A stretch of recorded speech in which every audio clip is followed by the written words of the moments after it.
Hi there, and welcome to Out There Paranormal Podcast. I'm your ghost host TJ, and on the first of every month, I come out with a new episode about the paranormal that I find spooky and weird. If you don't know what the paranormal is, it's anything that cannot be explained with conventional science. And for this podcast, that means any location, entity, or event with ghostly happenings is on the table. Make sure to follow the podcast on Instagram and TikTok at Out There Paranormals to see the posts that we make for each episode and give us suggestions for what you'd like to hear. It's also a great way to join our Discord server. A couple months ago, I announced that once our Discord server got to 100 members, we'd be hosting a live Q&A on the server. Well, we are just a couple members away from 50, so me and Trevor have decided to show our appreciation to all of you by hosting a second live Q&A with just the two new hosts, once we reach 50 members. For those of you who love Josh, don't worry, he still plans to appear once we reach 100 members. With that being said, what is one of the most iconic Halloween creatures? I hope you said witches, because in honor of spooky season, we've decided what better way to celebrate Halloween than a month filled with the history, creatures, and mystery around witches. Today, we are covering a town rich with colonial history, a town where you could bump into a ghost or even speak to one without realizing, and where spectral felines run rampant. Today, we are talking about the ghosts of Salem. Let's dive in. Roger Conant, as well as his team of colonists, would begin making their way through Massachusetts in 1626. He and his team were scouting for a fishing location that could support a small village.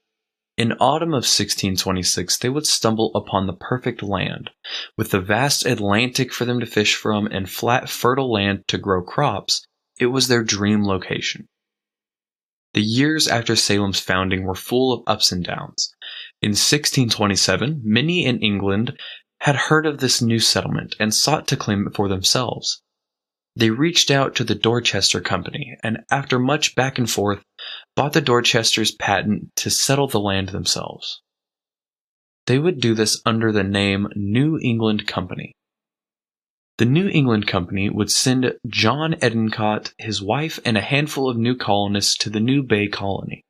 Their arrival on September 6, 1628, would come as a shock to those currently living there. Roger Conant passed over all control to Edencott. Many of the original colonists were upset with the new arrivals.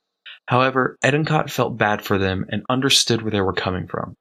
He offered them a share of the colony and a couple seats on his Bay Colony Council. By the end of the colony's 4th year, the first church and fort had both been built in Salem. And in 1637, the first deceased colonists would be buried in what is now Charter Street Cemetery. But it would be 1638 when the first dark event would grip Salem. The Desire, a ship that would become infamous for being the first ship to transfer slaves into the New World. The Desire would dock at none other than Salem. Through my research, I couldn't find anything about Roger Conant's stance on the owning of slaves, though John Edencott seemed to be pro-slavery. During his tenure as governor, Edencott would push for protection against external and internal threats, which included escaped slaves. The next several decades were quiet for colonists in Salem. 1660 saw the construction of Salem's longest-standing building, the Pickering House. It's still standing to this day. From 1688 to 1697, King William issued Salem ships to aid in an expedition in the New England war effort. Luckily, the colonists themselves were left out of the war. But 1692 marked the darkest part in Salem's history. The very events that would make Salem the historic place it is today. The witch trials. January 1692. The Paris family had been dealing with their 9-year-old daughter having fits for some time. For the most part, they were able to brush them off as children being children. But it wasn't long until their niece also started behaving the same way. Concern grew between the two girls' parents, and they were unsure of what to do. They decided to ask local doctors for help. He checked on the girls and couldn't conclude anything concrete. He believed their affliction was supernatural. Not long after this other girl by the name of Ann Putnam Jr. Not long after this, another girl by the name of Ann Putnam Jr., only 12 years old, began behaving the exact same way.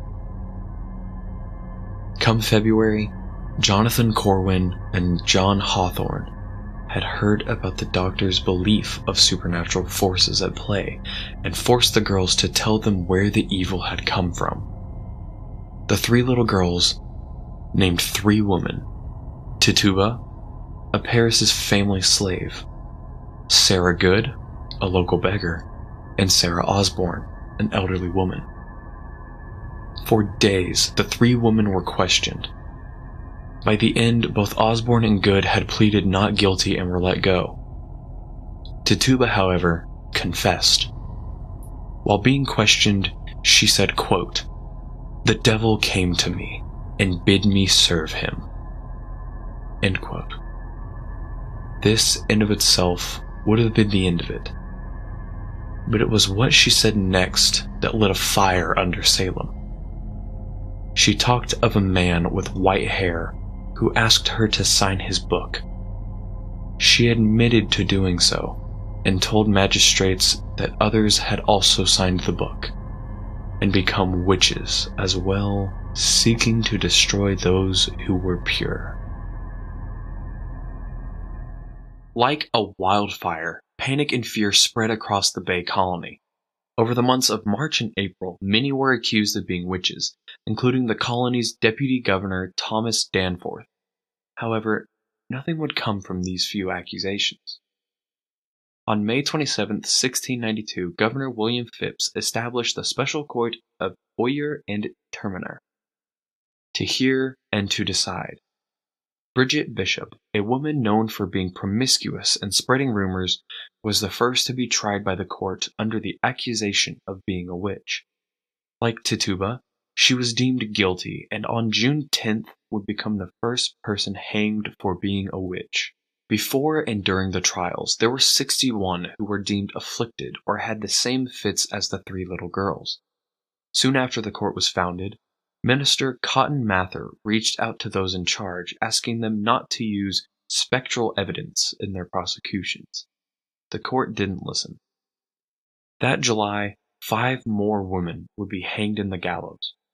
Those women were Sarah Good, age 39, who continued to be imprisoned after pleading innocence; Rebecca Nurse, age 71; Elizabeth Howe, age 57; Susanna Martin, age 71, and Sarah Wilds, age 65. They would all be hanged on July 19, 1692. On August 19, 1692, 4 men and 1 woman would be executed. Martha Carrier, age 49, John Willard, age 35, John Proctor, age 59, George Jacobs Sr., age 83, and Reverend George Burroughs, age 42. George Burroughs was the only holy man to be hanged during the trials. During his execution, it would be noted that he said the Lord's Prayer. Many believed that a witch couldn't recite such a thing, and doubt began to creep into everyone's minds. On September 22, 1692, 8 more colonists would be hanged. Martha Corey, age 72, Mary Easty, age 58, Mary Parker, age 55, Alice Parker, age unknown, Anne Putiter, age 70, Wilmot Red, aged unknown, Margaret Scott, age 77, and Samuel Wardwell Sr., age 49. Though these are the well-known victims of the trials, there were many others who passed. Notably, Giles Corey was pressed to death while officials tried to extract a plea. For those who don't know, getting pressed back in these times meant you were laid on a table and a large slab of rock was placed on top of you. More and more rocks would then be added until you couldn't support the weight anymore and were crushed to death. Sarah Osborne, who was mentioned earlier as one of the first accused, died in prison on May 10, 1692, at the age of 49. For everyone curious as to what happened to Tituba, although she was the only one of the first three accused to plead guilty, she was pardoned in May 1693. Her whereabouts after the trial still remain a mystery. The use of spectral evidence would finally come to an end on October 3, 1692. Following this and William Phipps's wife also being accused of witchcraft, no further arrests were made. By October 29th, the court of Oyer and Terminer was disbanded and replaced by the Superior Court of Judicature. As mentioned with Tituba, Phipps, who was acting governor, pardoned all who were imprisoned under suspicion of witchcraft. It took a long time for Salem to clear its name and right the wrongs. The first step was Judge Samuel Sewall and Ann Putnam. An accuser formally confessed to personal errors during the trials, and the unjust course taken. In 1711, a bill was passed that restored the names of all the accused. However, it wasn't until 1957 that Massachusetts made an official statement apologizing for the events of 1692, and once again clearing the name of most of the accused. But even with all this, it wasn't over. One name was left out in the 1957 resolution. Elizabeth Johnson Jr. was the last of the accused to be pardoned. In 2022, a group of 8th graders started a lobbying campaign to have Elizabeth's name cleared, and sure enough, 329 years after the tragic events, her name was cleared. When the American Revolution was on the brink of beginning, Salem became the home of the State General Court, and it would be from Salem that John Derby would sail to England and inform the British that the war had begun. Salem would become the primary port during the war. In 1914, the next tragic event in Salem was ignited when the corn leather factory began to burn. The building stored many flammable chemicals, and the fire quickly grew and became uncontrollable. Over the next 24 hours, fire departments from 21 surrounding towns would flood to Salem and assist in extinguishing the flames. Luckily, it worked, but not before 1,376 buildings were destroyed. 3 people were dead and over 1,000 were homeless. The blaze had consumed a fifth of Salem. When World War II rolled around, many living in Salem joined the military. Salem was home to the second largest air station on the East Coast. During the war, it was primarily used for seaplane rescue and watching for German submarines. 187 soldiers hailing from Salem died during the war. And in 1970, the first witch shop in America would be opened in Salem by Laurie Cabot. And that brings us to the modern day. With such a long, rich, and dark history, Salem has become the home to many who practice Wicca, Satan worship, and other general occult exploration. Much like the Gettysburg episode, I'll be breaking Salem down by its most haunted locations. So, where do we start? The old Burying Point Cemetery, known today as the Charter Street Cemetery, is the second oldest cemetery in the United States. It is, quote, so eerie it would give even Tim Burton nightmares, end quote. Now, let's go ahead and get this out of the way first. Yes, Salem has a woman in white, one that resides near Charter Street Cemetery. She is rarely seen and even more rarely photographed. It is said that once someone retrieves or lifts a camera, she morphs into a glowing orb or simply disappears. At the time of writing this, I have only found one account of someone who has supposedly captured her photo, though I haven't been able to find it for myself. If it is found, you can bet it'll be over on Instagram. Most who visit Charter Street Cemetery report an overwhelming feeling of depression once stepping foot inside. This is the same for most historic sites around Salem. A heavy feeling that blankets you and in extreme cases can seem to suffocate you. Psychics especially have pointed out this feeling. One of the spirits seen is that of Mary Bright Corey, the second wife of Giles Corey, the man who was pressed to death. There is also an apparition of a man who seems to rise from the ground.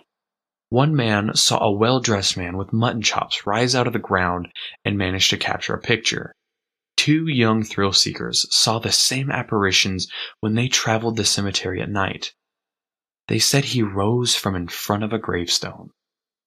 Those are the only spirits of note at the cemetery, although there are countless orbs, voices, and apparitions seen and heard around the grounds. The Corwin House, better known as the Witch House, is what some call the epicenter of Salem's paranormal activity. It is the oldest standing building with connections to the witch trials, being the home of Judge Jonathan Corwin. Before the witch trials, the Corwin home was said to be cursed. In the 6 years from 1684 to 1690, 5 of the Corwins' children would pass away at tragically young ages. Their daughter Margaret died at 6 months old, John at 9 weeks, Jonathan Corwin Jr. at 3 months, Herbert by 8 weeks, and Anna at 19 years old. They did have 3 children the curse hadn't claimed: George Corwin, who would become Reverend, George Jr., and Samuel. One of the most common spirits located within the house is that of a young girl, though she is rarely seen. She is very common in EVP, or electronic voice phenomenon. The Ghost Adventures crew even captured this little girl's voice while doing an interview. While interviewing Elizabeth Peterson, an ex-Corwin House director, Zach feels a cold presence grab his hand.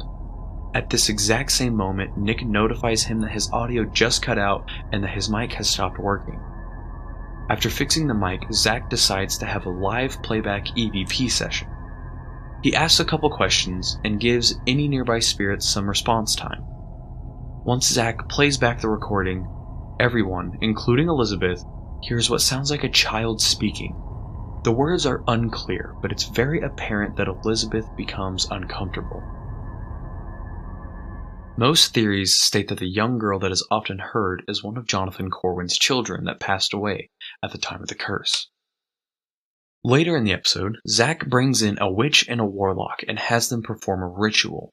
After the ritual is complete, Zach grabs a spirit box.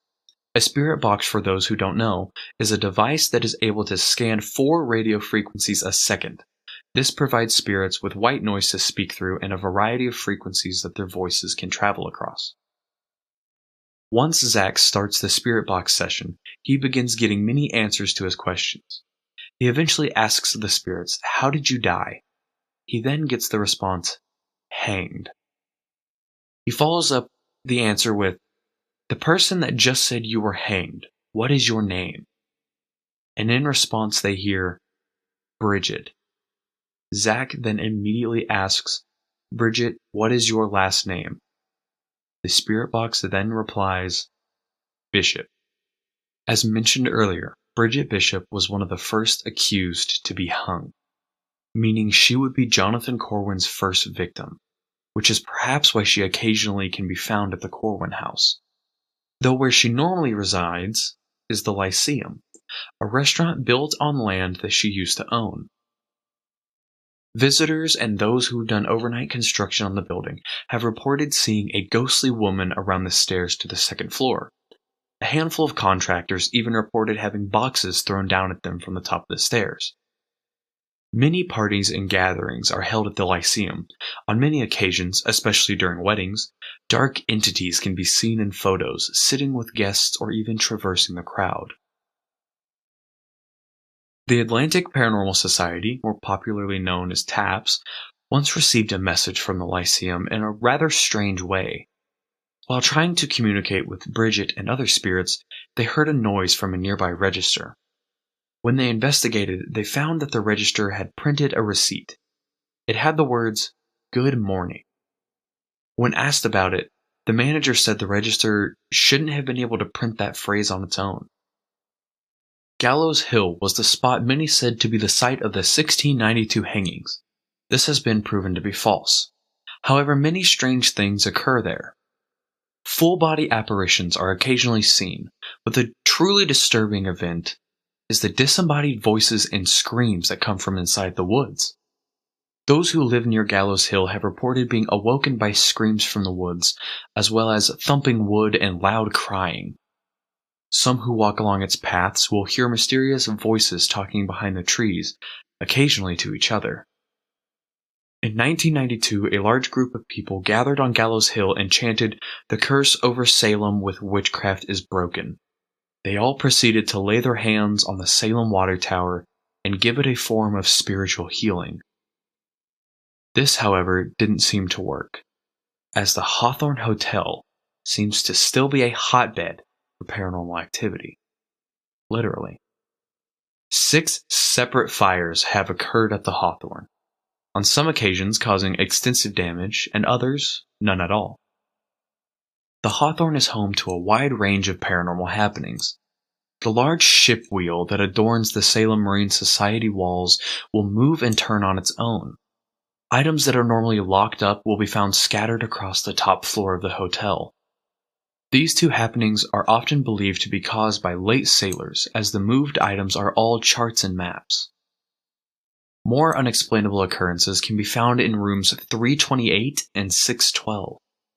Guests report their sheets, hair, and even hands being touched in the middle of the night.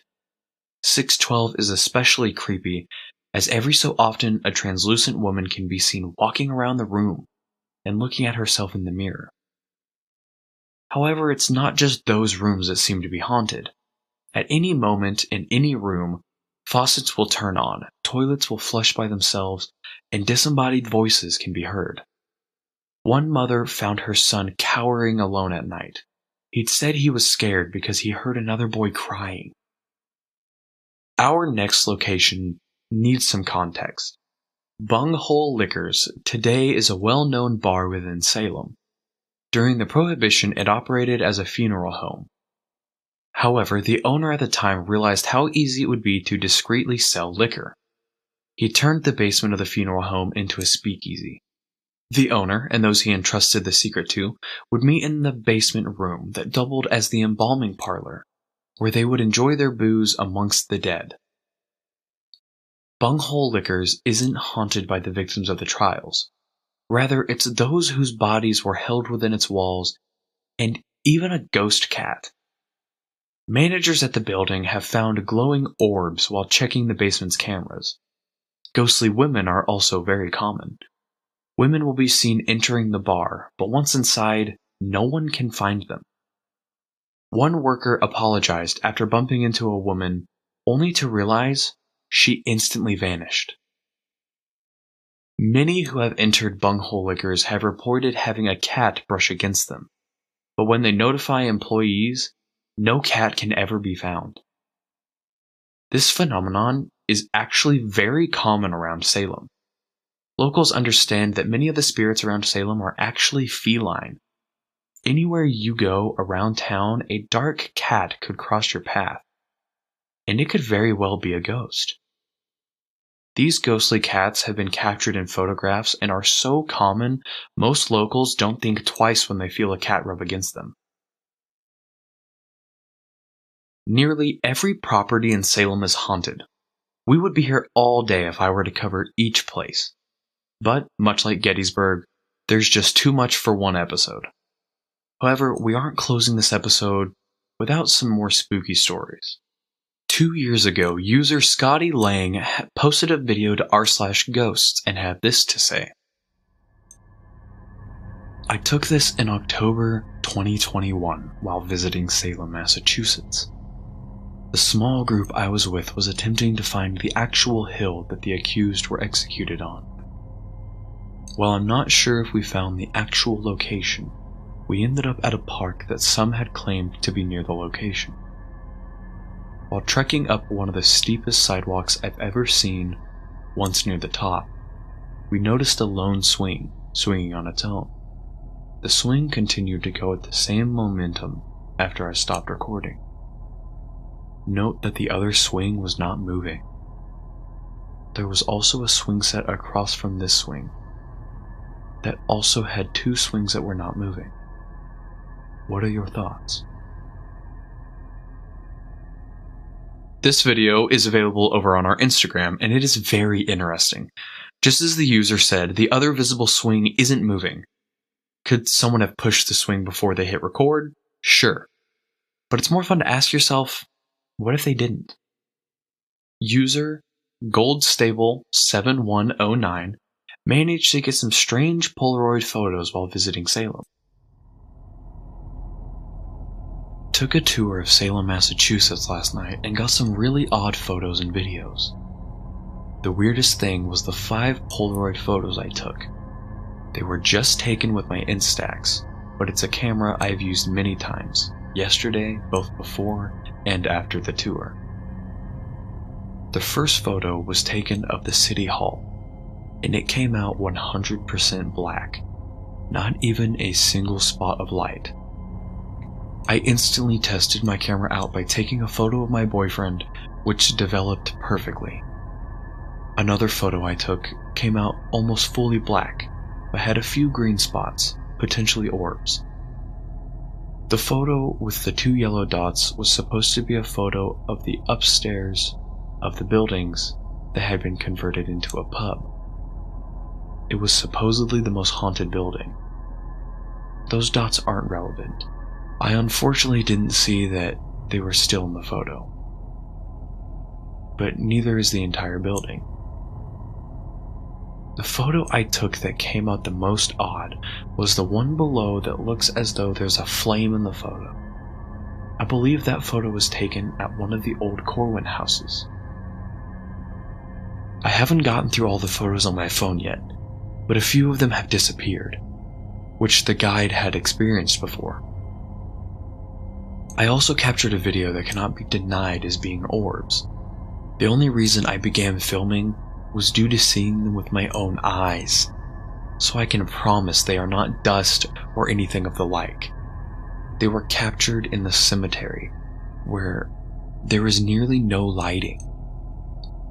There are also no specks of dirt on the photos, so anything that is there is in the photo. I included a photo of the town hall, first photo I took that came out 100% black, and also included a photo where I think I can see something or someone, but I don't want to sway and would love to hear what others think. I'm curious as to what others think of these photos and hear any experiences from those who have visited Salem.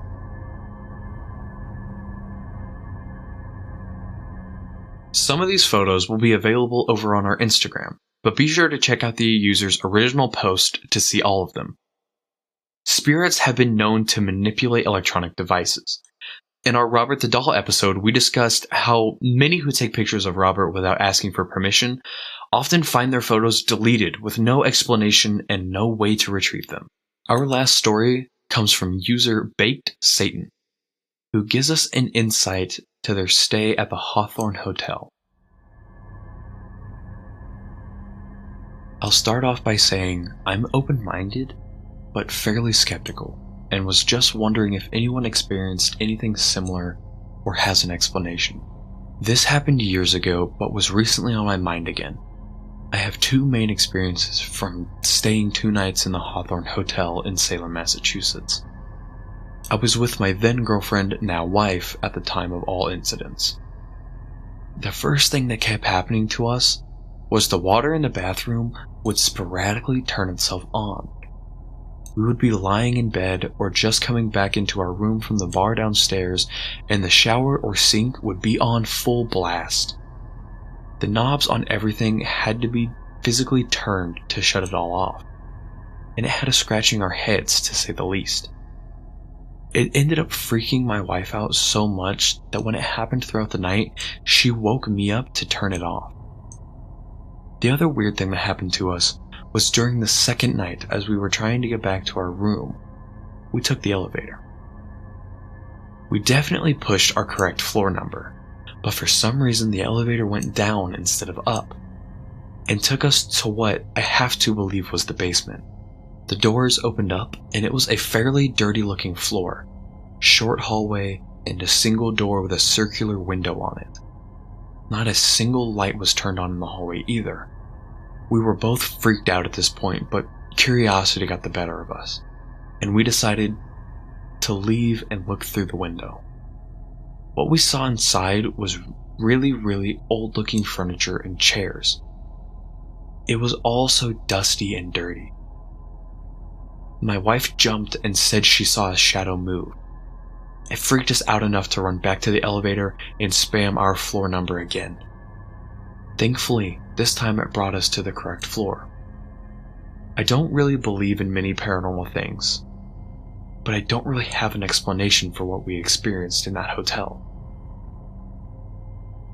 Much like Gettysburg, Salem is filled with unexplained events. Some towns harbor so much energy they seem to be occupied by just as many spirits as there are living people. So, what do you think? Are the ghosts of Salem, Massachusetts really out there? We are on Instagram and TikTok at Out There Paranormals, so be sure to follow us and give us your thoughts on the things we cover and suggestions for what you'd like to hear next. If you want to hear from us, your hosts, you can join our Discord where we occasionally give peeks behind the curtain. If you like what you hear, be sure to leave us a 5-star review on Spotify and Apple Podcasts. It means a lot and it's a great way for others to find and enjoy the podcast, just like you. 1 month from today, I will be covering a variety of events from people just like you, from apparitions and shadows in your own home to mysterious noises and movement in isolated locations. We will be covering paranormal encounter Reddit stories. See you next time. This episode was written and hosted by me, TJ, with logo designed by Jason Zykes and Josh, and theme music from purpleplanet.com.